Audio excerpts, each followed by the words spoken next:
दोस्तों, मैं दिनेश के वोहरा, आप सबका स्वागत है न्यूमरोलॉजिकल एनालिसिस के अंदर। एक प्रश्न उठ रहा है आजकल मोदी जी के जो 8 नंबर हैं उनके संदर्भ में और इंडिया 3 नंबर, कि हमारा जो आत्मनिर्भर का कॉन्सेप्ट था, आत्मनिर्भर भारत, वो आजकल आत्मनिर्भर है कहाँ पर अल्टीमेटली। सुनने में आया है कि हम फार्मेसी किंग थे, दुनिया को हम दवाइयाँ भेजते थे। आज हम हाथ फैला रहे हैं दुनिया के सामने। बांग्लादेश से कल दूसरी खेप आई है मेडिकल एड की, उससे पहले एक आ चुकी थी और उसमें बांग्लादेश ने 10,000 वायल्स दिए थे रेमडेसिविर के फ्री गिफ्ट के रूप में, और बाकी एड भी सब फ्री आई है। कल ही एक दिन पहले ये हमारे पास खेप रिसीव हो गई है, सेकंड बैच आया है। आज गांव के अंदर पैरासीटामोल, क्रोसिन भी मौजूद नहीं है। आप दुकानों पर जाइए, अवेलेबल नहीं है गांव के अंदर। रेमडेसिविर की तो बात छोड़ दीजिए। आत्मनिर्भरता के लिए कुछ दवाइयाँ बनाने के लिए जो रॉ मटेरियल चाहिए था वैक्सीन के लिए, वो भी हमारे पास नहीं है, लेकिन हम आत्मनिर्भर हैं। हम कहते हैं कि वो रॉ मटेरियल अमेरिका से आता है। अब एक ब्लैक फंगस नाम की बीमारी आ गई है, महामारी डिक्लेयर हो गई जी अब तो, और उससे लोग मर भी रहे हैं, एक आंख भी जा रही है। उसकी भी दवाई नहीं है हमारे पास। कहा जा रहा है कि उसका रॉ मटेरियल हमारे पास नहीं है, वो हमको जर्मनी और कुछ अन्य देशों से मंगाना पड़ेगा। ऑक्सीजन आपके पास नहीं है, 20 देशों से मंगाते हो। कॉन्सनट्रेटर्स ऑक्सीजन के आपके पास नहीं है, 20 देशों से मंगाते हो। रेमडेसिविर आपके पास नहीं है, 20 देशों से मंगाते हो। वैक्सीन का किंग सबसे बड़ा होने के बाद हाथ फैला के खड़े हो कि कोई हमें वैक्सीन दे दे, और ग्लोबल टेंडर्स निकल रहे हैं राज्यों के, है ना।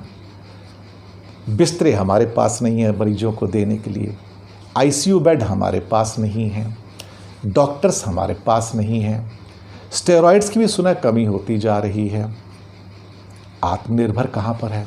सुना कहीं बाहर घूमने गया है, आएगा थोड़े दिन के बाद वापस, जब हालात ठीक हो जाएंगे। एपीआई रॉ मटेरियल दवाइयों का हमारे पास नहीं, वैक्सीन का मटेरियल हमारे पास नहीं, इंजेक्शंस हमारे पास नहीं। सर हमारे पास है क्या? हम तो अपने आप को दुनिया में वैक्सीन और फार्मा का राजा कहते थे। India is the pharmacy of the world, pharmacy to the world. तो अब कहाँ पर है वो? हमारी जो आत्मनिर्भरता थी वो कहाँ चली गई? मोबाइल बनाते हैं ना, तो मोबाइल को असेंबल करने के लिए जो स्क्रू ड्राइवर होते हैं वो भी चाइना से आते हैं, ताइवान से आते हैं। हमारे पास क्या है सर? खाने का तेल 70% इंडिया में इंपोर्ट होता है मलेशिया और इंडोनेशिया से। एडिबल ऑयल जो आप खाते हैं, रोज़ सब्जी बनाते हैं। आत्मनिर्भर कहाँ गया सर? अभी परसों भारत ने दालों के आयात का ऑर्डर दिया। हमारे पास दालें नहीं हैं सर खाने के लिए, दालों की कीमत 200 रुपये किलो हो गई है। वो आत्मनिर्भर जी कहाँ चले गए? मैं ढूंढता हूँ उसको, कहाँ गए हैं वो। पेट्रोल आपके पास नहीं, 80%, आप 85% इंपोर्ट करते हो डीजल जो होता है, क्रूड ऑयल। तो सर आत्मनिर्भरता क्या होगी आप बताइए? पेट्रोल डीजल आप नहीं पैदा करते, एडिबल ऑयल आप नहीं पैदा करते, दालें आप नहीं पैदा करते, आधे फ्रूट्स तो सुना आजकल विदेशों से आते हैं जो आप नहीं पैदा करते, दवाइयाँ आप नहीं पैदा करते, इंजेक्शंस आपके पास नहीं है, ऑक्सीजन आपके पास नहीं है, रॉ मटेरियल रेमडेसिविर के और वैक्सीन्स के आपके पास नहीं है, ब्लैक फंगस के रॉ मटेरियल वो भी आपके पास नहीं है, मोबाइल के कंपोनेंट आपके पास नहीं है, वो भी इम्पॉर्टेंट है, लैपटॉप के कंपोनेंट्स आपके पास नहीं हैं। भाई साहब है क्या आपके पास? क्या सोच के आपने आत्मनिर्भर डिक्लेयर कर दिया था कि अब सब चीज़ें भारत से आएंगी, भारत से पैदा की जाएंगी, भारत में जाएगी? तो भारत में पैदा क्या होता है सर? सोचने वाली बात है ना। आप यहाँ बैठ के हीरे कट करते हो, पॉलिश करते हो, जो इंडिया का बहुत बड़ा व्यापार है, पर हीरे इंडिया में पैदा ही नहीं होते हैं। आप तो इंपोर्ट करते हो ना, तो फिर क्यों इंपोर्ट करते हो? इंडिया में अपनी खाने खोद लो, वहाँ से हीरे निकाल लो और उसको एक्सपोर्ट कर लो। नहीं होता। सोने का इंडिया सबसे बड़ा इंपोर्टर है, क्यों नहीं सोना पैदा कर लेते भाई साहब? क्यों इंपोर्ट करते हो? हर चीज़ तो इंपोर्ट होती है आपके यहाँ पर, आप बिना इंपोर्ट के रह नहीं सकते हो। ऑलमोस्ट $500 बिलियन के बराबर आपका साल का इंपोर्ट है और $300 बिलियन का आपका एक्सपोर्ट है। तो आप बताइए फिर, अगर इतना आप इंपोर्ट करेंगे तो आत्मनिर्भर क्या करेगा? बनता क्या आपके यहाँ?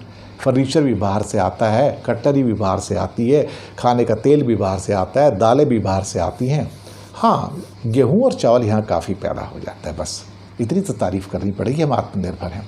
पर बाकी चीज़ों में तो अब लगता है कि आत्मनिर्भर जो है फिर से कहीं या तो कुंभकर्ण की नींद सो रहा है, या फिर बेचारा हो सकता है फार्मेसी के मामले में तो आत्मनिर्भर शायद लगता है कहीं चला ना गया हो, बस शायद वापस ना आ पाए दोबारा से।